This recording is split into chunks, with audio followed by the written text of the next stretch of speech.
Hi, నమస్తే. నా పేరు CLN Raju. Welcome to NTV digital. Bezawada పూర్తిగా 3 రోజుల నుంచి జల దిగ్బంధంలో చిక్కుకుంది. ఎటు చూసినా హాహాకారాలే కనిపిస్తున్నాయి. ముఖ్యంగా బెజవాడ అనగానే మనకు కృష్ణానది గుర్తుకొస్తుంది. ఎప్పుడు కృష్ణానది నుంచి వరద పోటెత్తడం వల్ల లేకపోతే ముంపుకు గురవడం అనేటువంటి జరుగుతూ ఉంటుంది. అయితే ఈసారి మాత్రం బెజవాడకు ఒకవైపు బుడమేరు, ఇంకొక వైపు కృష్ణానది పూర్తిగా జల దిగ్బంధం చేసేసాయని చెప్పొచ్చు. అసలు బెజవాడకి ఇలాంటి పరిస్థితి ఎందుకు వచ్చింది, దీని వెనుక కారణాలేంటి అనే అంశాలను మనతో పాటు పంచుకోవడానికి నీటిపారుదల రంగ నిపుణులు శివ రాచర్ల గారు మనతో ఉన్నారు. ఆయన అడిగి మరిన్ని విషయాలు తెలుసుకుందాం. నమస్తే శివరాచర్ల. నమస్తే రాజు. అసలు బెజవాడను 3 రోజుల నుంచి చూస్తూ ఉన్నాం. అసలు ఎందుకు ఇలాంటి పరిస్థితి వచ్చిందని అనుకుంటున్నారు? రాజుగారు, ప్రతి సంవత్సరం మనము ఇలాంటి వరదను గతంలో చూడలేదు. సహజంగా హ్యూమన్ టెండెన్సీలు అంటూ ఉంటాము. నీరున్న దగ్గర అంటే ద్రవం ఉన్న దగ్గర ఉపద్రవం ఉంటుందనేది అందరికీ తెలిసిన విషయమే. నీరు ఏదో ఒక రోజు పొంగుతుంది. పొంగినప్పుడు ఊళ్ళల్లోకి వస్తాయి, మొదటి పాయింట్. రెండోది, నగరీకరణ పెరుగుతున్న కాలంలో నదుల ఆక్రమణలు, ముఖ్యంగా ఆక్రమించేది చెరువులు కాలువలు ఆక్రమించుకుంటూ పోతుంటే ఆక్రమణలు ఉంటాయి. ఇప్పుడు కృష్ణానదికి వచ్చిన వరద అంటే రికార్డు వరద రావడం అంటే 11,47,000 నిన్న మధ్యాహ్నంగా రికార్డ్ అయ్యింది రావడం. అది చరిత్రలో 2వ రికార్డు అనమాట. అదే కావటం వల్ల అంత వరద వచ్చిందని చెప్తూ ఉన్నారు. అయితే మీరు జాగ్రత్తగా గమనించారంటే కోర్ అంటే బెంజి సర్కిల్ కానీ ఆ చుట్టుపక్కల ప్రాంతంలో ఎక్కడ వరద ఉండదు. కృష్ణానది ఆనుకొని ఉన్న బస్టాండ్ ఏరియాలో కొంత వరద ఉంటుంది, అది కృష్ణానది వరద. కానీ నదికి దూరంగా ఉన్న సింగనగరు, రాజరాజేశ్వరిపేట, అయోధ్య నగరు, ఇవేంటంటే మనకు గొల్లపూడి వైపు నుంచి లెఫ్ట్ సైడ్ పోతే అంటే పాల ఫ్యాక్టరీ, చిట్టినగర్ ఆ ప్రాంతంగా పోతే ఉండే ప్రాంతాలు ఇది నదికి దూరంగా ఉన్నాయి. అంటే నదికి బస్టాండ్ తర్వాత ఉన్న ఏలూరు రోడ్డు కానీ తర్వాత బెంజి సర్కిల్లో కానీ నీళ్లు అక్కడ వరద లేదు. ఈ నీళ్లు ఏవి కూడా కృష్ణానదికి వరద రావటం వల్ల పోయిన నీళ్లు కాదు. మీకు అర్థమవుతుంది, లొకేషన్లోని మధ్యలో ఉన్న స్థలంలో వరద రాలేదు, ఆ తర్వాత వరద వస్తూ ఉందని ఉంది కదా. సో మనకు ప్రధానంగా మనము ఏమంటాము, సారో ఆఫ్ విజయవాడగా బుడమేరని ఒక చిన్న వాగు ఉందన్నమాట. అంటే ఒక 35-40 కిలోమీటర్లు ప్రవహించి అంటే కొండపల్లి కోట ఉన్న ఏదైతే ఆ శ్రేణి ఉందో ఆ శ్రేణిలో పుట్టి మైలవరం ప్రాంతంలో నుంచి వచ్చేసి ఎన్టీపీసీ బ్యాక్ సైడ్లో నుంచి వెలగలేరనే ఊరు ద్వారా పారుతూ అంటే ఇది విజయవాడకు పై ఎత్తున ఉంటుంది. అంటే ఇటువైపు ఉంటుంది, ఉత్తరంగా ఉంటుంది అనమాట. అది పశ్చిమ నుంచి తూర్పుకు ప్రవహించే వాగు. సో విజయవాడకు ఉత్తరంగా అంటే ఏలూరు వైపుకి ప్రవహిస్తూ మనకు కొల్లేరులో కలిసే వాగు అది బుడమేరు వాగు అనేది. ఆ వాగు ఒకప్పుడు విజయవాడకి నీళ్ళు ఇచ్చింది, ఆ ప్రాంతానికి నీళ్ళు ఇచ్చింది. అయితే ఆ వాగు ఆక్రమణకు గురి కావటము, నగరం ఎప్పుడైతే వ్యాప్తి చెందుతూ పోతుందో ఆక్రమణకు గురి కావటం వల్ల ఆ వాగు నీళ్లు బయటికి పోయటానికి కూడా లేకుండా చాలా చోట్ల పొలాలు వేసుకున్నారు, కొన్ని చోట్ల వెంచర్లు వేసారు, రకరకాలుగా అయిందనమాట. ఆ వాగు ఏంటంటే అది ఎప్పుడో ఒకసారి ప్రవహిస్తుంది, ప్రతి సంవత్సరం ప్రవహించేది కాదు కదా. అయిపోయింది. దానివల్ల ఏమవుతుందంటే ఆయనకి ఒక స్థాయి వరద వచ్చినా కానీ ఆ నీళ్లు నేను చెప్పిన ప్రాంతంలోకి వచ్చేస్తా ఉన్నారు. ఇప్పుడు ఆ గతంలో ఎప్పుడైనా బుడమేరకు ఈ స్థాయి వరదలు వచ్చాయి?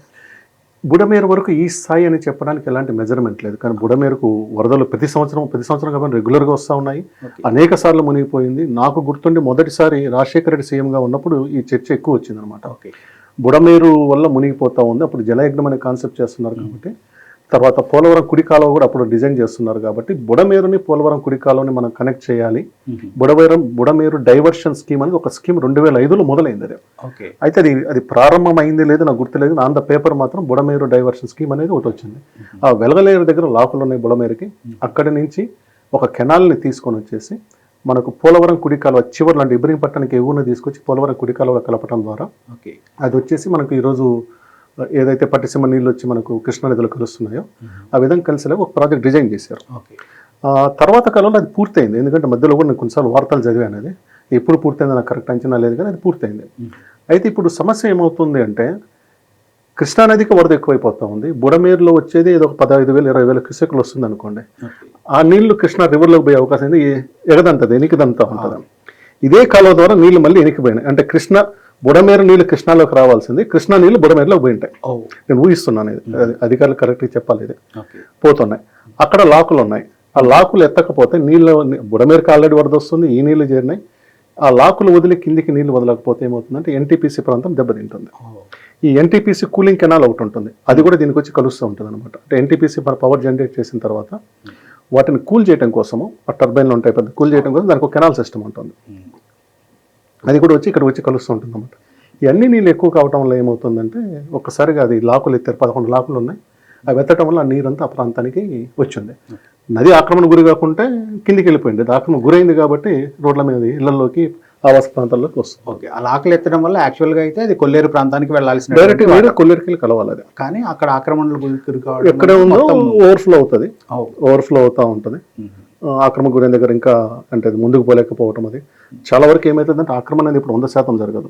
ఇంత స్థాయిలో ఇంతవరకు తీసుకొచ్చేస్తారు, నీళ్ళు ఆటోమేటిక్ పైకి ఎగదనుతాయి, ఓవర్ఫ్లో అవుతుంటుంది అనమాట. దీనివల్ల మనకు ఆ ప్రాంతానికి ఎక్కువ జలమయమైంది. ఓకే, ఇప్పుడు బుడమేరు నుంచి ఈ పరిస్థితి ఇప్పటికైనా బహుశా అర్థమై ఉంటుంది అధికారులకు అందరికీ కూడా, ఎలాంటి సిచ్యుయేషన్ ఫేస్ చేయాల్సినటువంటి పరిస్థితులు వచ్చినాయో మనకి తెలిసిపోతుంది ఇప్పుడు. ఎందుకంటే దాదాపు నాకు తెలిసి ఒక 50% బెజవాడ 50% ఉండదు. ఓకే, ఒక 1,00,000 నుంచి 2,00,000 మంది ఎఫెక్ట్ అయి ఉంటారు. ఓకే, అది కూడా పెద్దదే, చాలా పెద్ద నగరం లోపలికి నీళ్ళు వస్తుంది. నగరం లోపల పైగా ఏదో వరద రావడం అంటే అట్లా ఫ్లోలో వెళ్ళిపోవడం వేరు. 48 గంటలు 72 ఇంకా గంటలు ఖచ్చితంగా 2 రోజులు పడుతుంది ఆ నీరు పోవాలంటే. ఎందుకంటే కృష్ణాలో వరద పూర్తిగా తగ్గితే కానీ ఆ నీళ్ళని బయటికి డ్రైన్ అవుట్ చేయలేరు దాన్ని. ఓకే, ఇప్పుడు కృష్ణాకు సంబంధించి మనం ప్రకాశం బ్యారేజ్కి సంబంధించి వివరాలు మీరు నిన్న సోషల్ మీడియాలో కూడా పోస్ట్ చేసుకున్నారు. కృష్ణా బ్యారేజ్ వరదకు సంబంధించి అసలు ప్రమాదం కొంచెం లేదు, దానికి ఏమి ఇబ్బంది లేదు బ్యారేజ్కి, ఎలా అంచనా వేశారు? అంటే ప్రధానంగా ఏమవుతుందంటే నీళ్లు వచ్చినమాట అంటే సోషల్ మీడియా ప్రభావం వచ్చిన తర్వాత వీడియోలు బాగా ఎక్స్పోజ్ అవుతాయి. డ్యామ్ వరకు నీళ్లు కనిపించేసరికి ఇంకా డ్యామ్ మీద ఓవర్ఫ్లో అయిపోతుంది, డ్యామ్ కొట్టుకుపోతుందేమో అన్న ఒక భయం ఒకటి ఉంటుంది. ప్లస్ మనకు ఒక 2-3 వారాల కిందట తుంగభద్ర గేట్ కొట్టుకొని పోయినది ఒక ప్రమాదం ఉంది. సో ఆ ప్రమాదాన్ని చూసుకున్నప్పుడు ఏంటంటే ఇది ఏమైనా కొట్టుకొని పోతుందా అనేది ఒకటి ఉంది. తుంగభద్రకు వచ్చిన వరద కన్నా ఇక్కడ వచ్చే వరద 2 రెట్లు ఎక్కువ. సో దీనివల్ల ఆ ప్రమాదం ఎక్కువ ఉంది. కొంతమంది రాజకీయ నాయకులు కానీ లేక మీడియా వాళ్ళు కానీ దాన్ని ఇంకా ప్రకాశం బ్యారేజీ భద్రతకి భద్రత ప్రశ్నార్థక ముప్పు ఉందని వస్తున్నప్పుడు నేను దాని మీద ఆర్టికల్ రాయాలనుకున్నాను అనమాట. ఏ డ్యామ్కైనా ఒక సేఫ్టీ పారామీటర్స్ ఉంటాయి, దానికి ఒక అంచనాతో కడతారని చెబుతూ ఆ డ్యామ్ చరిత్ర రాశాను. ఫస్ట్ ఏం రాశానంటే 1852లో కెప్టెన్ చార్లెస్ ఆర్ ఈయన మన సర్ ఆర్థర్ కాటన్ ఇచ్చిన డిజైన్, అంటే ఈయన డిజైన్ చేశారు. కాటన్ ద్వారా ఆ డిజైన్ చూసి కరెక్ట్ ఉంది, బాగానే చేయొచ్చు అనుకున్నప్పుడు వీళ్ళు 1852లో ఇప్పుడు మనం ఏదైతే ప్రకాశం బ్యారేజ్ చేస్తామో అక్కడ ఒక చిన్న ఆనకట్టను కట్టారు. ఆనకట్ట అనేది సహజంగా ఏంటంటే మనకున్నట్లు హైడ్రాలిక్ గేట్స్, స్పిల్వెల్ ఇవన్నీ లేకుండా ఒక అడ్డుగోడలాగా కట్టుకుంటూ వస్తారు. అడ్డుగోడలాగా కట్టుకుంటూ వస్తారు. ఇది ఇప్పుడు 1852లో కట్టారు. ఇది 1852 నుంచి ఇప్పటికంటే 175 సంవత్సరాల దాదాపు. సో వాళ్ళు కట్టిన తర్వాత 1903లో మొదటిసారి పెద్ద వరద వచ్చిందండి. అప్పుడు ఎంత వచ్చిందంటే 11,90,000 క్యూసెక్ల వరద ఆనకట్ట మీదకి వెళ్ళింది. అంటే ఇప్పుడు వచ్చిన దానికంటే ఎక్కువ వచ్చిందనమాట. అప్పుడు కూడా ఆనకట్ట దెబ్బతిలేదు. ఆనకట్టకి ఆ రోజు సిమెంట్ లేదు, మనం వాడుతున్న హై డెన్సిటీ మిక్సింగ్ ఏమీ లేదు. ఆ రోజు ఏంటిది సున్నపు మిశ్రమం అంటాము, దాంట్లో బెల్లము, కోడిగుడ్డు, ఇంకో సున్నానికి సంబంధించి లైమ్ స్టోన్ లాంటిది వేసి కడతారు. అది దెబ్బతినలేదు అనమాట. సో అది నిలబడింది అది. సో ఆ అంచనాతోనే మనకు ఏమైందంటే మళ్ళీ 1952లో దాదాపు ఇదే సమయంలో సెప్టెంబర్ మాసం ఈ సమయంలోనే దానికి బ్రిడ్జ్ పడింది, ఆనకట్ట దెబ్బతినింది. అంటే 1852 నుంచి 1952 వరకు 100 సంవత్సరాలు ఆనకట్ట తట్టుకొని నిలబడింది. అంటే స్లోగా అది బలహీన పడుతూ వచ్చేసి 11,90,000 కన్నా తక్కువ వచ్చినప్పుడే దెబ్బతినింది, బ్రిడ్జ్ పడింది అనమాట.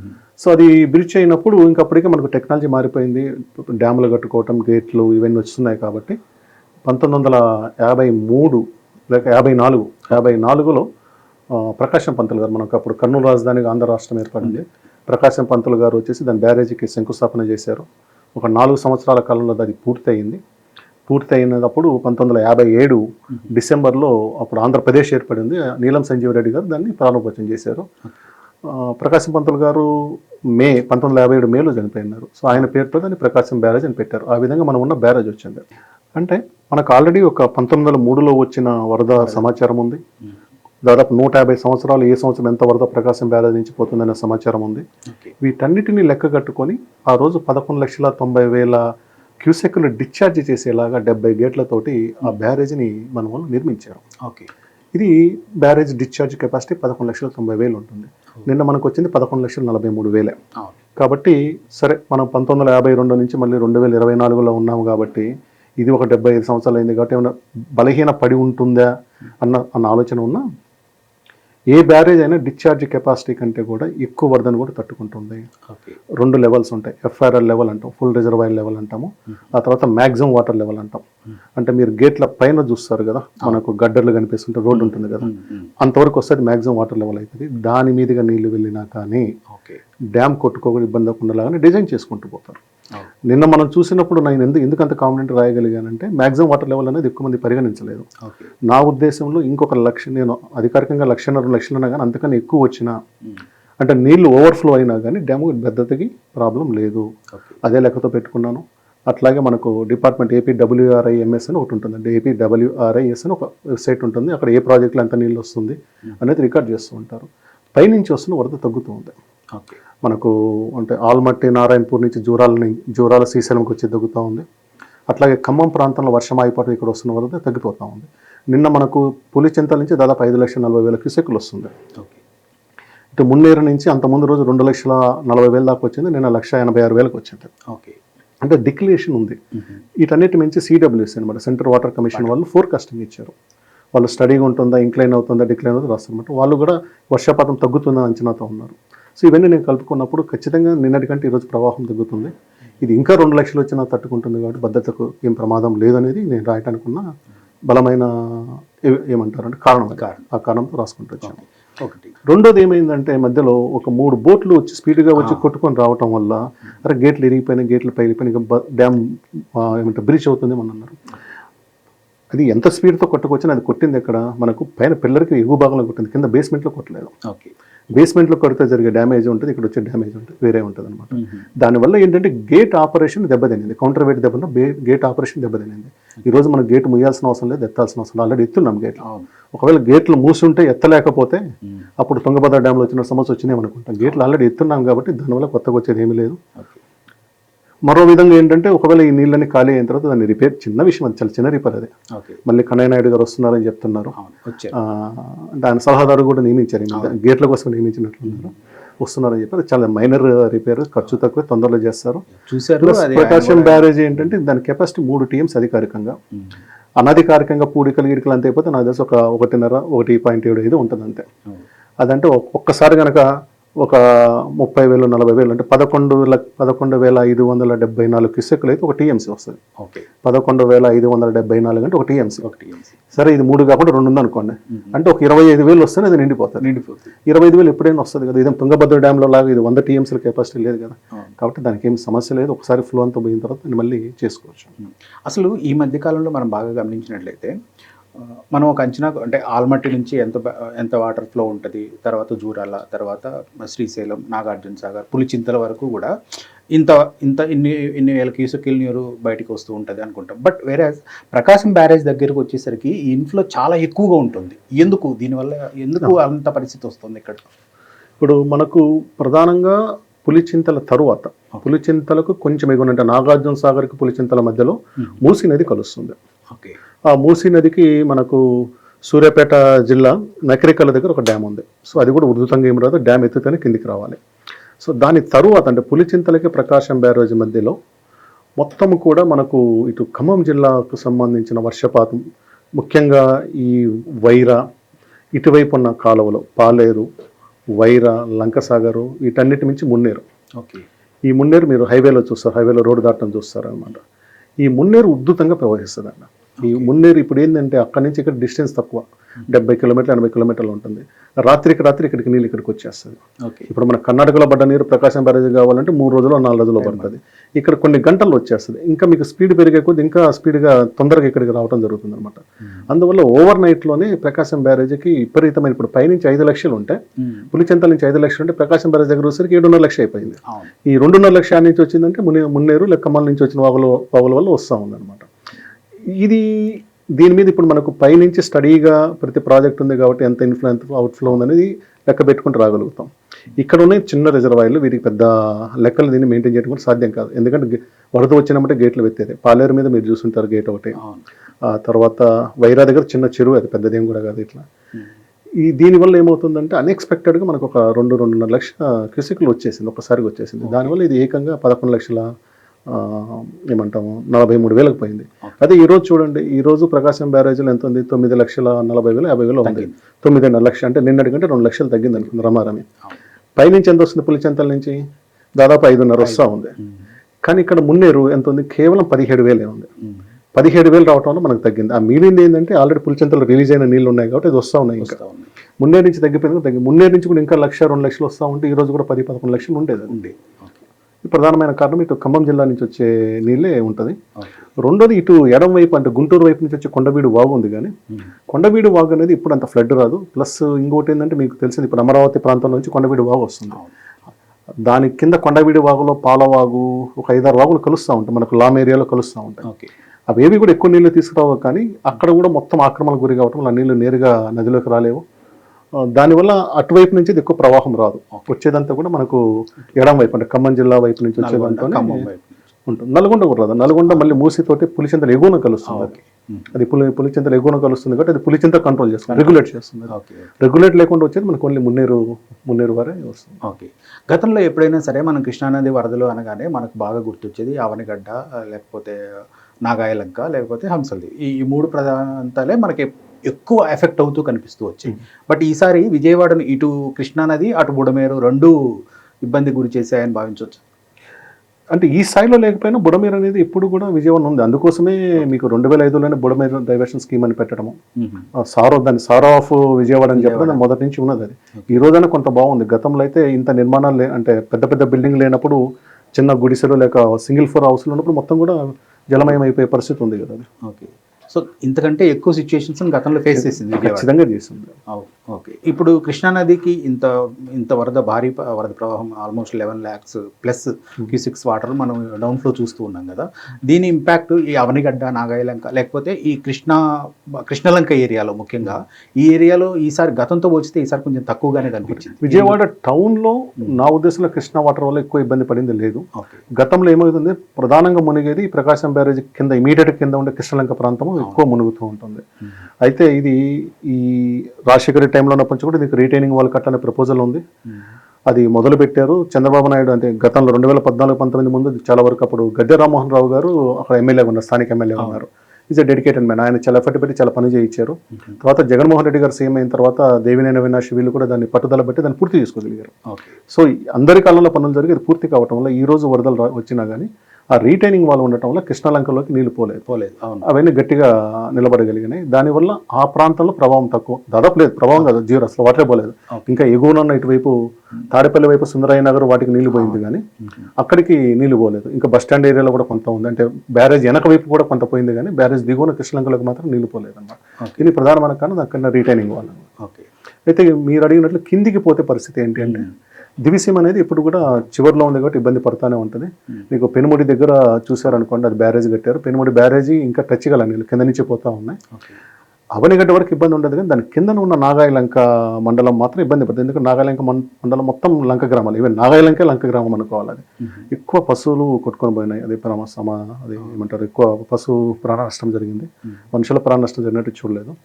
అయితే లంక గ్రామాల జనాలు ప్రిపేర్డ్గా ఉంటారు. అంటే వాళ్ళు మనం చెప్పిన మాట అధికారులు చెప్పిన తొందరగా వినరు, కానీ అంటే ఖాళీ చేసినామంటే ఎంత మేము చూసిన వాళ్ళు ఇట్లా చాలా అంటారు. అయితే వాళ్ళు న్యాచురల్గానే వాళ్ళకి తెలుసు ఎట్లా తమను కాపాడుకోవడం తెలుసు. ఎక్కువ ఇంపాక్ట్ అయ్యేది మాత్రం నాగాలంక ప్రాంతమే అవుతుంది. ఇప్పుడు విజయవాడ అనేటువంటి ప్రధానమైన నగరం, ముఖ్యంగా మనకు రాజధాని ప్రాంతం ఇప్పుడు అది. సో విజయవాడను మనం ఈ వరదల నుంచి కాపాడుకోవాలంటే అటు బుడమేరు కావచ్చు, లేదా కృష్ణ కావచ్చు, ఇంకేదైనా ఇతరతర కారణాలు కావచ్చు, వరదల నుంచి ఈ వరద ముప్పు నుంచి మనం కాపాడుకోవాలంటే ఏం చేయాలి? ఒకటి, బుడమేరు ఫస్ట్ చేయాల్సింది బుడమేరు అండి. బుడమేరు మొత్తాన్ని ఆధునీకరణ చేసి బుడమేరు తన సహజమైన ప్రవాహం వెళ్ళే దారి మొత్తాన్ని కూడా ఖాళీ చేసి దానికి 11,500 12,000 ప్రవాహం ఉందని అంచనా వేశారు మొదట్లో. దానికన్నా కొంచెం పెంచుకొని ఇప్పుడు డైవర్షన్ స్కీమ్ వచ్చి 17,500 పెట్టారు. ఎందుకంటే పోలవరం కుడికాలువ కెపాసిటీ 17,500 కాబట్టి ఈ 2 మ్యాచ్ చేయాలని పెట్టారు. అట్లాగే మీరు దాన్ని క్లీన్గా చేసుకుంటూ వెళ్ళిపోయి కొల్లేరు వరకు దాని మార్గాన్ని క్లియర్ చేశారనుకుంటే 80% సమస్య పరిష్కారం అయిపోతుంది.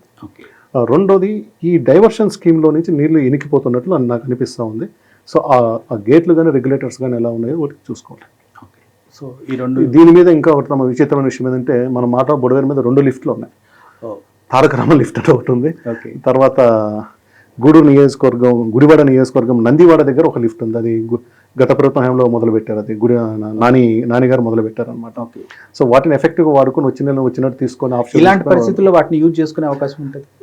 బయటకు తీసుకోవడానికి ఇబ్బంది ఏం లేదు, తీసుకెళ్ళిపోవచ్చు, ఇబ్బంది ఏం లేదు. ఆ పనులు ఏమైనా జరుగుతూ ఉన్నాయని అనుకోవచ్చా ఇప్పుడు నాకు తెలిసి ఇదైతే లేదు, తారక రామ లిఫ్ట్ అయితే లేదు, కానీ మరి అక్కడ ఆపరేషన్ ఉందో లేదో తెలియదు, అది రికార్డ్ ఏమి చూడలేదు. అది మనం అంటే నేను చెప్తున్న అర్థం ఏంటంటే మీరు చిన్న లిఫ్ట్లు పెట్టుకొని బయట చెరువులకు ఇచ్చేసేయండి. అదే నేను అనేది ఇప్పుడు ఎగ్జాక్ట్ ఆ పాయింట్కి వస్తుంది. ఇప్పుడు కృష్ణానదిలో మనము విపరీతమైన ఫ్లడ్స్ చూస్తున్నాం ఈ మధ్యకాలంలో. గత ఏడాది చూసాం, ఈ ఏడాది చూస్తున్నాం. అంటే అంచనాలను మించి వస్తున్నటువంటి సందర్భాలను కూడా మనం చూస్తున్నాం. ఈ వాటర్ని మనము సర్ప్లస్ వాటర్, వాస్తవాన్ని చెప్పాలంటే ఇది మన సముద్రంలో కలిసిపోతున్నటువంటి వాటర్.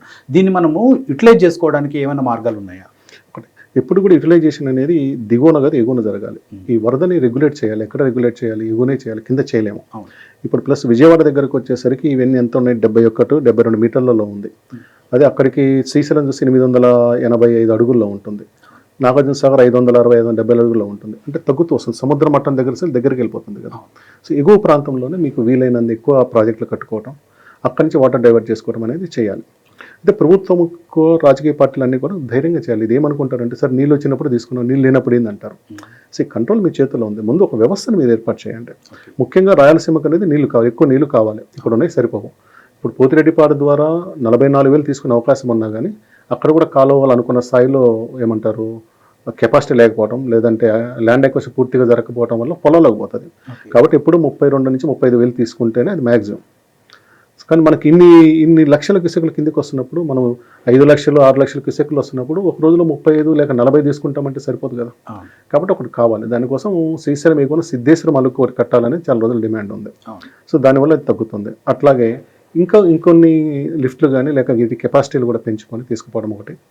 దాని తర్వాత మనకు వెలుగొండ ప్రాజెక్టు టెక్నికల్గా పూర్తయింది, అంటే టన్నెల్స్ 2 పూర్తయినాయి. టన్నెల్ 1 100% అయింది. నేను 2001లోనే మొత్తం 18.8 కిలోమీటర్లు నేను తిరిగాను, టన్నెల్లో పోయాను, ట్రావెల్ చేశాను. టన్నెల్ 2 టెక్నికల్గా త్రూ చేశారు, అంటే అతను చేశారు కానీ దాని లోపల సిమెంట్ లైనింగ్ ఒకటి ఉంటుంది, ఆ పని ఒకటి జరగాలి. అట్లాగే పాత అక్కడ తవ్వినప్పుడు మిగిలిపోయిన డస్ట్ అవన్నీ క్లియర్ చేయాలి.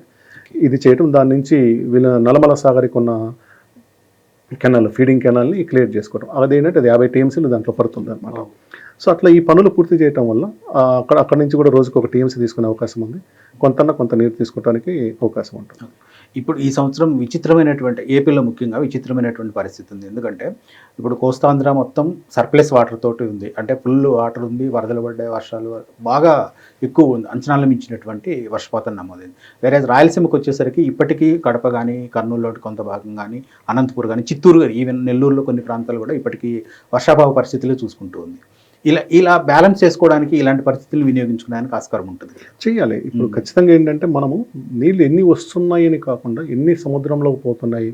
బచావత్ 1972-73లో ఆయన కమిషన్ అవార్డు ఏర్పడ్డప్పుడు ఆయన చేసిన లెక్క ఏంటి, ప్రకాశం బ్యారేజ్ దగ్గర ప్రతి సంవత్సరం ఎన్ని నీళ్ళు ఉన్నాయని చెప్పి 101 సంవత్సరాల రికార్డు తీసుకుని ఆయన మనకు పంచుకుంటూ వచ్చాడు మొత్తాన్ని. ఇప్పుడు పరిస్థితి మారిపోయింది. ఏమవుతుందంటే ఎక్సెస్ వాటర్ పోతూ ఉంది. మనం ప్రతి నీటి చుక్కను ఆపకూడదు కూడా, ఎందుకంటే నీకు ఎకాలజీ ఉండాలి, తర్వాత ఎన్విరాన్మెంట్ మెయింటైన్ అవ్వాలి. సముద్రంలోకి మంచినీరు పోకుంటే ఉప్పు శాతం ఇంకా పెరిగిపోతుంది, అది ఇంకా ప్రమాదం. కాబట్టి సముద్రంలోకి మంచినీరు పోవాలి, నది ద్వారా పోవాలి. అయితే ఇన్ని TMCలు పోవాల్సిన అవసరం లేదు. మనం ఎంత ప్రయత్నం చేసినా ఇంకొక అదనంగా 100 TMCలు వాడుకోగలిగితే ఏమంటారు, ఇటు రాయలసీమ కానీ ఇటు ఎవరికైనా కానీ మంచి జరుగుతుంది. మనం 100 TMCల కన్నా ఎక్కువ తీసుకోలేము, అంతకన్నా ఎక్కువ అవసరం లేదు. మీరు ప్రతి సంవత్సరం 100 తీసుకున్నారు అనుకోండి, గ్రౌండ్ వాటర్ పెరుగుతుంది, రిజర్వాయర్లలో నీళ్లు ఉంటాయి, ఇంత డిమాండ్ కూడా ఉండదు. సో దీనికోసం ఇప్పుడు మీరు చెప్పారు, చిత్తూరు జిల్లాలో అస్సలు ఒక చుక్క వర్షపాతం లేదు. కడపలో ఇటు ప్రొద్దుటూరు జమ్మల్లో పెన్నా నది మీద కొంచెం పడుతుంది కానీ మిగిలిన ప్రాంతాలు రాజంపేట, రాయచోటి ఏరియాలో లేదు. అనంతపురంలో కూడా దిగువ దక్షిణ అనంతపురంలో లేదు. కానీ ఇక్కడ మాత్రం ఎక్కువ వచ్చింది. అసలు ఈ 5-6 రోజుల వర్షం రాకపోతే ఏపీకి మళ్ళీ కరువు వచ్చి ఉండేది. ఇది విజయవాడ వల్ల అసలు ఇబ్బంది పడ్డా కానీ ఈ 5-6 రోజులు ఇంతకుముందు వచ్చిన వరద మొత్తము నదిలో ఉంది, రిజర్వాయర్లో పోతుంది. కాలువల కింద కానీ గ్రౌండ్ వాటర్ కానీ ఎక్కడా పర్లేదు అనమాట, అంతా నిరలువిచ్చుకొని ఉంది భూమి. ఈ వర్షం పడిన తర్వాతనే కొంచెం మళ్ళీ గ్రౌండ్ వాటర్ పెరగటం మొదలైంది అనమాట. సో ఈ నీటిని తీసుకెళ్ళటానికి ఉన్న అవకాశాలను పరిశీలించాలి, కొత్త ప్రాజెక్టులు, కొత్త కాలువలు తీసుకురావాలి. దానివల్లనే మనం కొంత ఉపయోగించుకోగలుగుతాం. ఓకే, మళ్ళీ బ్యాక్ టు ప్రకాశం బ్యారేజ్ పని అయిపోయింది, కొత్త బ్యారేజ్ కట్టాలి అనేటువంటి డిమాండ్లు ఈ మధ్య కాలంలో మనం బాగా వినిపిస్తున్నాం. తాజాగా ఇప్పుడు నిన్న ఎమ్మెల్యే సుజనా చౌదరి గారు కూడా దీనిపైన ఒక కామెంట్ చేశారు. దీనిపైన మీ అభిప్రాయం? కొత్త బ్యారేజ్ ఖచ్చితంగా కట్టాల్సిన అవసరం లేదు. సుజనా గారు మరి అంటే ఆయన ఆ స్విచ్ ఆ లొకేషన్ ఉన్నారు కాబట్టి కొంచెం ఒత్తిడికి ప్రెజర్ గురయ్యని ఉంటారేమో మాట. ఏంటంటే గేట్లు కనిపిస్తున్నాయి, బోట్లు కొట్టుకుపోయినా కనిపిస్తున్నాయని. ప్రకాశం బ్యారేజీ ఖచ్చితంగా ఇంకా చాలా సంవత్సరాలు స్టేబుల్గా ఉంటుంది. ప్రకాశం బ్యారేజీ దగ్గర కొత్త బ్యారేజీ కట్టే అవసరం. బ్యారేజ్ అంటే దాని అర్థం అది, ఇట్స్ నాట్ ఎ రిజర్వాయర్. ఇప్పుడు ఆనకట్ట అంటే దానికి గేట్లు ఏమీ లేవు, పెద్ద స్టోరేజ్లో గేట్లు ఏమీ లేకుండా ఆనకట్ట కట్టుకున్నాం. బ్యారేజ్ కట్టుకునేది ఏంటి, ఒక తక్కువ స్టోరేజ్ కట్టుకొని ఆ నుంచి కాలువల ద్వారా ఎక్కువ నీళ్ళు తీసుకెళ్తాం మనం. ఓకే. ఇప్పుడు మీరు ఒక ప్రకాశం బ్యారేజ్ కింద 6-7 కాలువలు ఉన్నట్టు, ఏలూరు కాలువ ఉంది, ఇటు గుంటూరు ఛానల్ ఉంది, చాలా కాలువలు తీసుకుంటారు. దాన్ని తీసుకొని తాత్కాలికంగా అంటే దాన్ని అంటే ఒరిజినల్ కూడా 3 TMC కదా అది పెట్టేది. ఇంకోటి కట్టుకునే అవసరం రాదు. ఇప్పుడు దీనికి జరిగిన చిన్న ఏమంటారు మైనర్ డ్యామేజ్ ఆ గేట్లకు అనేది పెద్ద సమస్య కాదు. ఒకటి ఏంటంటే ప్రాజెక్టుల ఆధునీకరణ కూడా జరగాలి. ప్రాజెక్టుల ఆధునీకరణ జరగడం ఏంటంటే ప్రతి సంవత్సరం యాన్యువల్గా ఇచ్చే గ్రీజులు ఇవే కాకుండా టెక్నాలజీ పరంగా అడ్వాన్స్ చేసుకోవడం, ఎక్కడైనా గేట్లు రీప్లేస్మెంట్ చేయడం, లేదా అసలు మొత్తం గేట్లనే మళ్ళీ కొత్త. ఇప్పుడు ఏంటంటే ఇది 1952 గేట్లు కదా ఇవి, కొత్తగా చాలా హైడ్రాలిక్ సిస్టమ్ చాలా ఇంప్రూవ్ ఉంది, టెక్నాలజీ ఇంప్రూవ్. అలాంటిది ఏమైనా చేయొచ్చు, కానీ ఎలాంటి కొత్త బ్యారేజ్ కట్టాల్సిన అవసరం లేదు. ఈ బ్యారేజ్ కట్టడం కూడా అసాధ్యమైన విషయం. ఎందుకు అసాధ్యమైన విషయం అంటే మళ్ళీ ఎక్కడ కడతారు, దీనికన్నా ముందు కిందనో కట్టాలి. అసలు ఎందుకు దిగువన అంటే అవనిగడ్డ ఏరియాలో 2 బ్యారేజీలు కట్టాలని ఎంతకాలంగా దాదాపు 20 ఏళ్ళు ప్రతి గవర్నమెంట్ చెప్తూ వస్తుంది కదా. అండ్ దేవినేని ఉమాశ్వరరావు గారు అయితే గతంలో కట్టి తీరుతామన్నారు. తర్వాత ఇక్కడ ఈ గవర్నమెంట్లో వచ్చిన ఆయన అనిల్ యాదవ్ కట్టి తీరుతామన్నారు. కానీ అసలు అక్కడ మొదలు కూడా పెట్టలేదు, చిన్న బ్యారేజ్లు, ఎంత 1 TMC లోపల కెపాసిటీ ఉండే. అయితే కట్టలేకపోవడానికి రాజకీయ చిత్తశుద్ధే కాదు, కొన్ని ప్రాక్టికల్ ప్రాబ్లమ్స్ కూడా ఉంటాయి. కొంత ఖాళీ చేయించాలి, తర్వాత ఎంత ముంపు వస్తుందో అంచనా వేయాలి. ఇప్పుడు ఇంత వరద వచ్చినా అక్కడ బ్యారేజ్ ఉంటే ఇంకా ముంపు వస్తుందని ఒక భయం ఉంటుంది కదా. చిన్న బ్యారేజ్ ఉండే మనం కట్టలేకపోయినాం. ఆ తర్వాత ప్రకాశం బ్యారేజ్ ఎగువన వైకుంఠపురం దగ్గర ఒక అక్విడేట్ అన్నారు. అది బ్యారేజ్ కడతారు, అక్విడేట్ కడతారో చూడాలి. ఎందుకంటే మనకు గోదావరి పెన్న అనుసంధానం చేస్తాం అనుకున్నప్పుడు గోదావరి నుంచి వచ్చే నీళ్ళని వైకుంఠపురం అంటే మనకు ప్రకాశం బ్యారేజ్ ఎగువన ఉంటుంది. మీరు వైకుంఠపురం వెంకటేశ్వర స్వామి గుడి బాగా ఫేమస్ ఉంటుంది అక్కడి నుంచి. అక్కడ అక్విడేట్ కడతాం. దాన్ని అక్విడేట్ కట్టినప్పుడు దాన్ని కూడా బ్యారేజ్ చేయొచ్చు, చిన్న బ్యారేజ్ చేసుకోవచ్చు. అయితే అది it's not a replacement for the Prakasam barrage, it can be additional support. దీని మీద ఒత్తిడి తగ్గించుకోవడం కోసం మనం కట్టుకోవచ్చు. అంటే అదనపు ముంపు లేకుండా, అంటే ఏ సైజులో కట్టాలి, ఎంత కట్టాలని దాన్ని బట్టి పెడతారు. ఒకవేళ ముంపు ఉందనుకోండి, గేట్లు తెరిచి పెడతారు అంతే, మునిగిపోకుండా. చాలా ఈజీ టెక్నాలజీ అనమాట అది. అంత వరద తగ్గిపోయిన తర్వాత చివరి వారంలో మూసి పెట్టుకుంటారు. ఒక 2 TMC పెట్టి సరిపోతుంది. అలాంటిది ఒకటి ఆలోచన చేయొచ్చు. అయితే నా ఉద్దేశంలో ఖచ్చితంగా వైకుంఠపురం బ్యారేజ్ మరి గోదావరి పెన్న అనుసంధానం కడతారేమో చూడాలి. కానీ అవనిగడ్డ దగ్గర మాత్రం ఒక బ్యారేజ్ ఖచ్చితంగా కట్టాల్సిన అవసరం ఉంది. ఇది ఎందుకు అవసరం ఉంది, అవని దగ్గర కడితే నీళ్ళు ఎక్కడికి పోతాయి తెలుసా, పర్చూరుకు పోతాయి. అసలు మ్యాప్లో ఎవరు ఊహించలేదు, పర్చూరు వరకు పోతాయి. ఎట్లా పోతాయంటే మనకు గుంటూరు దగ్గర మనం చూస్తే రైట్ సైడ్ గుంటూరు ఛానల్ ఉంది కదా, ఇది తర్వాత కొన్ని చోట్ల బకింగ్హామ్ కెనాల్తో కలుస్తుంది. ఆ తర్వాత పర్చూరు ఏరియాలో సరికి కొమ్మనూరు కెనా కాలువ అంటారు, దాని మీద అద్దంకి బ్రాంచ్ కెనాల్ ఆ ఏరియాలు ఉన్నాయి కదా. వాటికి ఫీడ్ ఇక్కడ టైలెండ్లో ఉన్నాయి. ఇక్కడ నీళ్లు ఉన్నాయి కానీ చివరి పొలాలకు నీళ్ళు అందే పరిస్థితి ఎప్పుడు ఉండదు. అటు ప్రకాశం జిల్లా అంటే అద్దంకి, పర్చూరు, మాటూరు ఏరియాలో నీళ్ళు వచ్చే పరిస్థితి లేదు. అట్లాగే ఇక్కడ మన కారం చెడు చుట్టుపక్కల ప్రాంతానికి కూడా నీళ్లు రావు. సో వాటికి నీళ్లు రావాలంటే మీరు అవనిగడ్డ దగ్గర కడితే అక్కడి నుంచి తీసుకుంటే మీరు జియోగ్రఫీ చూసి చాలా దగ్గర అయిపోతుంది, నీళ్ళు ఈజీగా వచ్చాయి, టైలెండ్కి నీళ్ళు వచ్చేస్తాయి. ఆ ప్రాంతాన్ని మీరు ఆయకట్టును స్థిరీకరించాలన్నా లేదా ఆయకట్టుకి కొత్త ఆయకట్టు కూడా అవసరం లేదు. అక్కడ బాగానే ల్యాండ్ ఉంది, ఇది ఆయకట్టు బాగానే ఉంది. ఆ ల్యాండ్కి మీరు ప్రతి సంవత్సరం గ్యారంటీగా నీళ్ళు ఇవ్వాలన్నా కానీ అక్కడ ఒకటి కావాలి. అదేవిధంగా ఇంత వర్షం పడింది కదా, ఇంకొక 4 రోజుల తర్వాత చూడండి తాగునీటికి పెద్ద సమస్య వస్తుంది. తాగునీటికి విపరీతమైన సమస్య వస్తుంది. అలాంటి తాగునీటి అవసరాలు తీర్చాలని కానీ అక్కడ ఒక బ్యారేజ్ కట్టాల్సిన అవసరం ఉంది. స్టోరేజ్ చిన్నది 1.2 కడతారు, కానీ దాన్ని కట్టడం వల్ల చాలా ఉపయోగం ఉంటుంది 2 వైపులా కూడా. చాలా ఉపయోగం ఉంటుంది. ఓకే, బ్యారేజ్ల మెయింటెనెన్స్ లేదా ప్రాజెక్టుల మెయింటెనెన్స్ అనే మాట వచ్చింది కాబట్టి అడుగుతున్నాం. ఇప్పుడు ఈ గేట్ల రిపేరు అనేటువంటిది ఓకే, ఈ మధ్య ఏదో కన్నయ్య నాయుడు గారిని నియమించేసి దానిపైన మొత్తం స్టడీ చేయమని చెప్పారు. ఓకే, ఇది ఒక ఆస్పెక్ట్. రెండోది పూడికి అన్నారు కదా మీరు. ఇప్పుడు మీరు ఇంతకుముందే చెప్పారు Prakasam barrage actual capacity 3 TMCs, but ఇప్పుడు 2 కంటే ఎక్కువ ఉండకపోవచ్చు అనేది అంటున్నారు. ఇదే పరిస్థితి శ్రీశైలంకు ఉండొచ్చు, నాగార్జున సాగర్కు ఉండొచ్చు. అసలు పూడికి అనేటువంటిది సాధ్యమా? ఇప్పుడు ప్రధానమైన సమస్య మనకు శ్రీశైలంలో ఉంటుందండి. శ్రీశైలం ఒరిజినల్గా కట్టినప్పుడు 201 TMC కెపాసిటీ దాన్ని. ఈరోజు 185 అనేది రికార్డులో చూపిస్తున్నారు. కానీ నా ఉద్దేశంలో ఇది 160-165 ఉంటే చాలా ఎక్కువ. దానికి ప్రధాన కారణము పూడిక, పైనుంచి పూడికి వస్తుంటుంది. ఆ పూడికంతా శ్రీశైలం పేరుకుపోవడం వల్ల నాగార్జున సాగర్లో దానికంటే ఉంది, కానీ దానికంటే తక్కువ ఉంది. ఎందుకంటే సగం నీరు దాటింది. ప్రకాశం బ్యారేజ్ ఇంకొంచెం తక్కువ ఉంది. వాటికి వచ్చిన స్థాయి పూడికి దీనికి వచ్చింది, ఈ పరిగి ఎప్పుడో గ్రౌండ్ లెవెల్ అయిపోయి ఉండేది అనమాట. అయితే నదులలో పూడిక తీయడం అనేది శాస్త్రీయంగా సాధ్యంగానే అంశం. ముఖ్యంగా శ్రీశైలంలో పూడిక తీయలేము, చాలాసార్లు ప్రయత్నం చేశారు, తీయలేము. నాగార్జున సాగర్లో పూడిక తీయడం అనేది కూడా అసాధ్యమైన విషయం. అయితే ప్రకాశం బ్యారేజ్లో పూడిక అనేది తక్కువ ఉంటుంది. దీనికి ఏం చేశారంటే ఆల్టర్నేటివ్గా డ్రెడ్జింగ్ చేశారండి, ఇసుక డ్రెడ్జింగ్ చేశారు. అక్కడ ఉన్నంత ఇసుకే ఉంటుంది, మట్టి కన్నా ఇసుక ఎక్కువ ఉంటుంది. మనకు డ్రెడ్జింగ్ మిషన్స్ పెట్టి 2016-17లో కూడా అంటే ఇసుకను తీసుకుంటున్నారు అక్కడి నుంచి. అది ఒక రకంగా మంచిది, ఇసుకను తీసినా కానీ అక్కడ ఏమి డ్యామేజ్ ఏం కాదు, ఆ ఇసుక మంచి ఇసుక ఉపయోగించుకోవచ్చు. బ్యారేజ్ వరకు మనకు అక్కడ డ్రెడ్జింగ్ చేసి ఇసుక తీసుకోవచ్చు. ఇంకా శ్రీశైలం పూడిక అంటారా, అసలు ఒక అడుగు తీయటానికి ఎన్ని కోట్లు ఖర్చు అవుతుంది, తీసిన దాన్ని ఎక్కడ వేయాలనే దాని మీదనే తేల్చుకోలేమండి. అక్కడ పూడిక తీయటం కన్నా కొత్తది కట్టడం వల్ల ఎక్కువ తక్కువ ఖర్చులో ఎక్కువ నిల్వ పెట్టుకోవచ్చు అండి. సో పూడిక తీత అనేటువంటిది దాంట్లోకి వెళ్ళకూడదు. ఏదో చిన్న ప్రాజెక్టులు పరిమితమైన పూడిక ఉన్నప్పుడు తీయాలి కానీ, ప్లస్ వీళ్ళు ఒక అడుగు తీయటం వల్ల ఎంత లాభం వస్తుంది, పెద్దగా ఏమి ఉండదు. ప్రకాశం బ్యారేజ్కి దిగువన అవనగడ్డ దగ్గర ఒక బ్యారేజ్ ఒక డిట్ లాంటిది ఏదో కట్టుకుంటే బాగుంటుందని సజెస్ట్ చేశారు. అట్ ది సేమ్ టైం ఎగువన వైకుంఠపురం ప్రపోజల్ ఇప్పుడు పెన్నా అనుసంధానానికి సంబంధించి అని అన్నారు కదా. ఇప్పటికే ఈ కృష్ణానది బ్యాక్ వాటర్స్ వల్ల రాజధాని ప్రాంతం ముఖ్యంగా అమరావతి ప్రాంతం ఏరియా కూడా కొంత ముంపునకు గురయ్యే అవకాశం ఉంటుంది అని కొంతమంది అబ్జెక్ట్ చేస్తున్నారు, వద్దు అంత సేఫ్ కాదు అనేసి. అలాంటి పరిస్థితుల్లో ఇప్పుడు వైకుంఠపురం దగ్గర మళ్ళీ బ్యారేజ్ కడితే దాని ఇంపాక్ట్ ఏమన్నా అమరావతి పైన పడే అవకాశం ఏదైనా ఉంటుందా? ఇప్పుడు మనం అదే డీటెయిలింగ్ మాట్లాడాలండి. ఇప్పుడు విజయవాడకు వచ్చినప్పుడు అందరం మనం కృష్ణా నీళ్ళు అనుకుంటున్నాం, నేను కాదు అది బుడమేరు వచ్చిందంటున్నాను, ప్రభుత్వం కూడా అదే చెప్తుంది బుడమేరు లోపల ఎత్తడం వల్ల వస్తుందని చెప్తాను. మరి అమరావతికి వచ్చిన నీళ్ళు కృష్ణా నీళ్ళ కాదు, అది కొండవీడు నీళ్ళు, కొండవీడు వాగు నీళ్ళు. మీరు మన గుహలు, ఏ గుహలు అంటే ఉండవల్లి గుహలు ఎక్కి చూస్తే చూడండి, అక్కడి నుంచి మీకు స్పష్టంగా తీగలాగా పోయి కలుస్తూ ఉంటుంది. గత ప్రభుత్వం అంటే చంద్రబాబు నాయుడు గత ప్రభుత్వంలో కొండవీడు లిఫ్ట్ అని కూడా పెట్టారు. అంటే ఈ కొండవీడు వాగు నీటిని నదిలోకి ఎత్తిపోయడానికి పెట్టారు. అది ప్రపంచంలో ఎక్కడ ఉంది, అది ఒక ప్రయత్నం ఆలోచన చేశారు. ఆ కొండవీడు వాగు నీటి వల్ల ఆ ప్రాంతం మునుగుతుంది కానీ కృష్ణా వాటర్ వల్ల ఏమో మునగదు. అది వీలైనంత వరకు ఏంటంటే అక్కడ కూడా కొండవీడు వాగును ఎక్స్పాండ్ చేసుకుంటూ, అంటే అది మొదటి నుంచి కూడా ఎక్కువ లేదు, ప్లస్ ఇప్పుడు అభివృద్ధి చెందుతుంది కాబట్టి దాన్ని ఒక 20,000 క్యూసెక్లో 30,000 క్యూసెక్లో ఎక్స్పాండ్ చేస్తూ దానికి ఒక ల్యాండ్ అలొకేషన్ చేసుకొని ఎక్స్పాండ్ చేసుకుంటూ ఆ కాలువ నేరుగా వచ్చి కృష్ణాలో కలిసేలాగా పెడితే అక్కడ ముంపు తగ్గుతుంది. కొంత దానికి డెప్త్ తీయాలి, ఎందుకంటే అది సర్ఫేస్ లెవెల్ పైన ఉంటుంది కాబట్టి కొంత డెప్త్ తీయాలి. ఒక 12 అడుగులు 13 అడుగులు తీసి కాలువను తీసి పెడితే కృష్ణాలోకి పోవడానికి అవకాశం ఉంటుంది. సో అదేమో కొండవీడు వాగు, ఇదేమో బుడమేరు వాగు. కానీ కృష్ణాలో బ్యారేజ్ కట్టడం వల్ల కొత్తగా ఏది మునగదండి. అలా మునగకుండా కూడా క్యాలిక్యులేట్ చేసి ఎక్కడ కట్టాలి, ఎంతలో కట్టాలి చెప్పి ఇంకోటి చెప్పాను. ఒకవేళ ముంపు పెరుగుతుంది అనుకున్నప్పుడు గేట్లు ఓపెన్ చేసి పెట్టచ్చు. అంతే, ముంపు లేనంత వరకు మాత్రమే పెట్టుకొని దాన్ని కేవలం వేసవి కాలంలో అంటే ఫిబ్రవరి, మార్చి, ఏప్రిల్, మేలలో మాత్రమే తాగునీరు వరకు ఆడుకోవడానికి అవకాశం ఉంది. మీరు గేట్లు పెడతారు, గేట్లు పూర్తిలో పెట్టకుండా దాంట్లో పావు భాగం దానికి మనకు స్పిల్వే లెవెల్ ఎక్కడ డెడ్ స్టోరేజ్ అయితే పెడతారండి. పెట్టేసి ఇప్పుడు మీకు ప్రకాశం బ్యారేజ్లో వదులుకొని అక్కడి నుంచి నీళ్ళు వాటి తీసుకోండి.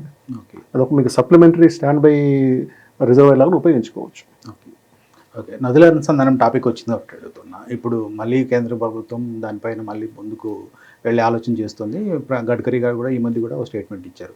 అసలు ఇది ప్రాబ్లం అంటే సాధ్యమవుతుందని అనుకుంటున్నారా? అంటే ఈ సబ్జెక్ట్ మనం సపరేట్గా మాట్లాడితే బాగుంటుంది. నదుల అనుసంధానం ఒకటి, తర్వాత అది ఇప్పుడు ఏ లైన్లో పోతుంది అనేది గతంలో జగన్మోహన్ రెడ్డి గారు ఉన్నప్పుడు జగన్మోహన్ రెడ్డి గారి సభలో వాళ్ళు ఏదో ఇచ్చెంపల్లి అని మొత్తం తిప్పుకొని ఒకటి వచ్చింది. అంతకుముందు చంద్రబాబు నాయుడు గారు దీనికి శంకుస్థాపన చేస్తున్నారు, 2017-18 శంకుస్థాపన చేస్తున్నారు దీనికి ఆల్రెడీ. ఆయన చెప్పిన దాని ప్రకారం ఇప్పుడు మన NHFI ప్యారలల్గా వెళ్తుంది. అసలు ఇవన్నీ మెరిట్స్, డిమెరిట్స్ అనేది ఒక సపరేట్ సబ్జెక్టు.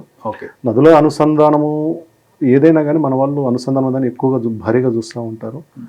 దేనికైనా కానీ పరిమితమైన ఉపయోగం ఏముంటుంది, అపారమైన ఉపయోగం, దానివల్ల దిశ అంటూ మారటం కన్నా కానీ కొంత అయితే ఆ పరిమితమైన ఉపయోగం కూడా మనకు అవసరం లేదనేది ఇంకో సబ్జెక్ట్ మాట్లాడితే తప్పకుండా. ఓకే, ఇప్పుడు బెజవాడకు సంబంధించి వరదలు ఇవన్నీ కూడా చూస్తూ ఉన్నాం. ఇప్పటికైతే బెజవాడని మీరు చెప్పినట్లు మీరు ముందే అంచనా వేశారు, బెజవాడకి ఏమీ ఎలాంటి ప్రాబ్లం లేదు, ముఖ్యంగా ప్రకాశం బ్యారేజ్కి ఎలాంటి ప్రాబ్లం లేదనుకున్నారు. అసలు ఇలాంటి పరిస్థితులు కూడా ప్రధానంగా మీరు అన్నట్లు అంటే ఆక్యుపెన్సీస్ అంటే ఎక్కువ ఆక్రమణలకు గురి కావడం వల్లే ఇలాంటి పరిస్థితి వచ్చింది అనేసి చెప్తూ ఉన్నారు. అసలు ఆక్రమణల నుంచి మనం ఈ నదులను లేదా నదీ తీర ప్రాంతాలను అంటే విడిపించుకోవడం అనేటువంటిది కుదురుతుంది అనుకుంటున్నారు? గవర్నమెంట్ అనేది బలమైన గవర్నమెంట్లు కదా, మనమేం బలహీనమైన ప్రభుత్వం కాదు కదా. ఇప్పుడు హైడ్రా ఇక్కడ చూస్తున్నాము, కొడితే ఏం చేయగలుగుతారు? కోర్టు కూడా ఆపలేదు. కోర్టు ఆల్రెడీ చాలా స్పష్టంగా ఇచ్చింది, నదీ ప్రవాహానికి ఎక్కడైనా ఆక్రమణ ఉంటే ముందు క్లియర్ చేయండి, తర్వాత కాంపన్సేట్ చేద్దాము, అంతే కదా. నీకు ఇన్ని మునిగిపోయిన తర్వాత నువ్వు విచారించి తేల్చి ఏం సివిల్ కేసు కాదు కదా ఇన్ని రోజులు చేయడానికి. మనకు ఆల్రెడీ మనకు చెప్పాను 150 సంవత్సరాల రికార్డు మన దగ్గర ఉంది. ఏనది ఇటుపక్క పోయింది, దాని సిమాటిక్ డయాగ్రామ్స్ ఉన్నాయి, మళ్ళీ దాన్ని మన దగ్గర ఉన్న సిమ్యులేషన్ అప్లికేషన్ చాలా ఉన్నాయి. దీని ప్రకారం మనం 1950లో ఈ నది అటా ప్రవహించుంటుంది, ఇది కనుక్కునే అవకాశం ఉంది. అలాంటి టెక్నాలజీ ఉంది మన దగ్గర. ఆ సిమాట్రీ మొత్తం క్లియర్ చేయడం, దాని డిశ్చార్జ్ కెపాసిటీని పెంచుకొని పోవడం. కొండవీడు చెప్పినట్టుగానే బుడమేను కూడా ఒక 20-25 వేల క్యూసెక్కులకి దాన్ని పెట్టి 2 వైపులా లైనింగ్ చేసి సిమెంట్ లైనింగ్ చేసి తీసుకెళ్ళిపోతే తగ్గిపోతుంది కదా. బహుశా అది 35-40 కిలోమీటర్లు అనుకోండి మొత్తం ఉన్నది. దాంట్లో ఒక 15-20 కిలోమీటర్లు విజయవాడ పరిధిలో ఉంటుంది. ఎంత అవుతుంది అంతే. గట్టిగా చూస్తే ఒక 200 కోట్లు 250 కోట్లు చేయొచ్చు కదా. అది అంత లేకుండా ఏం లేవు ప్రభుత్వాల దగ్గర. Okay. ఇంత జల విలయం వచ్చినప్పుడు దాని నివారణ కోసం అంత చిన్న చేయొచ్చు ఏమో. ఓకే. ఇంకోటి కూడా ఏంటంటే బుడమేరు డైవర్షన్ స్కీమ్ ప్రకారం తీసుకొచ్చి ప్రకాశం బ్యారేజ్లో కలిపిన ఆల్రెడీ ఇక్కడ 12 లక్షలు ఉన్నప్పుడు ఇది సమస్య అవుతుంది. దీనికి ఇదంతా ఉన్నాయి నీళ్ళు. అవును. కాబట్టి దీనికన్నా దాని కొల్లేరులో కలపడమే ఇప్పుడు కూడా ఉత్తమం అండి. ఓకే. ఇప్పుడు బుడమేరు నుంచి మీరు అన్నట్లు వేలేరుపాడు దగ్గర ఈ కెనాల్ రెండుగా విడిపోతుంది. ఒకటి కృష్ణానది సైడ్ వస్తుంది, ఒకటి కొల్లేరు సైడ్. ఇప్పుడు రెండిటి వల్ల ఇప్పుడు ఇబ్బంది ప్రాబ్లం ఫేస్ చేసినట్లు అనుకోవచ్చా? నాకు అది కొల్లేరు వైపు దానివల్ల ప్రధానమైన డ్యామేజ్. ఇటు సైడ్ వచ్చినది ఆల్రెడీ ఇది కూడా ఉంటుంది. అంటే అది ఎక్కువ ఎక్స్పోజ్ కాలేదు ఖచ్చితంగా ఉంటుంది, లేకుండా ఎట్లా పోతుంది. ఆల్రెడీ ఎగువ వాటర్ పూర్తిగా తడుముకొని ఉన్నటువంటి పరిస్థితి ఉంది కదా ఇప్పుడు. ఉండొచ్చు. దానివల్ల ఇటు సైడ్ కూడా ఇబ్రహీంపట్నం ఏరియాలో ముఖ్యంగా ఆ పరిస్థితి ఉండొచ్చు. ఓకే. అసలు మీకు నీటిపారుదల రంగం పైన ఎలా వచ్చింది ఇంత డెప్త్ నాలెడ్జ్? ఏదైనా ఆసక్తి. నేనేమి ఇరిగేషన్లో పనిచేయలేదు. నేను చదువుకుంది కూడా కంప్యూటర్ చదివాను, ఎంసీఏ చదివాను, చేసేది సాఫ్ట్వేర్ ఉద్యోగం. ఆసక్తి కోసం మనం దాన్ని చేస్తూ రావాలి. ఏదైనా వనరులు, సహజ వనరులు ఏదైనా కావచ్చు, దాన్ని చదువుకొని దాన్ని అర్థం చేసుకోవటానికి ముఖ్యం. అది యాక్చువల్గా ఇది ఒక పెద్ద కాంప్లికేటెడ్ సబ్జెక్ట్. జనరల్గా ఎవరు నేను నన్ను ఇరిగేషన్ ఎక్స్పర్ట్ అని చాలా మంది పిలిచిన, నా ఎక్స్పర్ట్ స్పెషల్గా ఇంటర్స్టేట్ డిస్ప్యూట్స్ నేను చెప్పుకునేది. ఎందుకు ఇంటర్స్టేట్ డిస్ప్యూట్స్ అంటే మనకి తెలంగాణ అందరూ విడిపోయినప్పుడు ఎవరికి ఎంత కావాలనే దాని మీద బాగా జరుగుతున్నప్పుడు నేను దీన్ని చదవటం మొదలుపెట్టాను. బచావత్ ట్రిబ్యునల్ 1000 పేజీలు దాన్ని చదివాను. తర్వాత బ్రజేష్ చదువుకుంటూ వచ్చాను. తర్వాత 96లో ఉన్న ఇది మనం సిడబ్ల్యూసి ఇచ్చిన రిపోర్ట్లు చదువుకుంటూ వచ్చాను. ఏ ప్రాజెక్టు చరిత్ర ఏంటి, దేనికి ఏ కారణం చేత అలొకేషన్లు ఇచ్చారు, పులిచింతలు కట్టారు, పులిచింతలకు ఎట్లా పర్మిషన్ తీసుకొచ్చారు, పులిచింతలకు 9 టీఎంసీలే కేటాయించారు. ఈ 9 టీఎంసీలు ఎక్కడి నుంచి వచ్చాయి, ఎస్ఆర్బీసీకి ఇచ్చిన 19 టీఎంసీలో 11 టీఎంసీలు ఎక్కడి నుంచి వచ్చి, ఇట్లా ప్రతిదీ చదువుకుంటూ రావటం వల్ల మనకు అనేక విషయాలు తెలుస్తాయి. దీనికన్నా ముందు నేను ట్రావెలర్ని. సో నేను మొదటి నుంచి, నా చిన్నప్పటి నుంచి కూడా, డిగ్రీ నుంచి కూడా బాగానే తిరుగుతూ ఉన్నాను. ఆ తిరిగే క్రమంలో ఒక పర్పస్ఫుల్ ట్రావెల్ చేయాలని ప్రతి నది మీద ఉన్న రిజర్వాయర్ని చూసుకుంటూ వెళ్ళాను. ఒక రకంగా నేను చెప్పుకోవచ్చు, ఉమ్మడి ఆంధ్రప్రదేశ్లో ఉన్న ప్రాజెక్టులలో కనీసం ఒక 75% ప్రాజెక్టులని, ఒక మీడియం అంటే అసలు ఆ పేర్లు కూడా తెలియని ప్రాజెక్టులకు నేను పోయాను. నేను చూస్తూ ఉంటాను మీ సోషల్ మీడియా.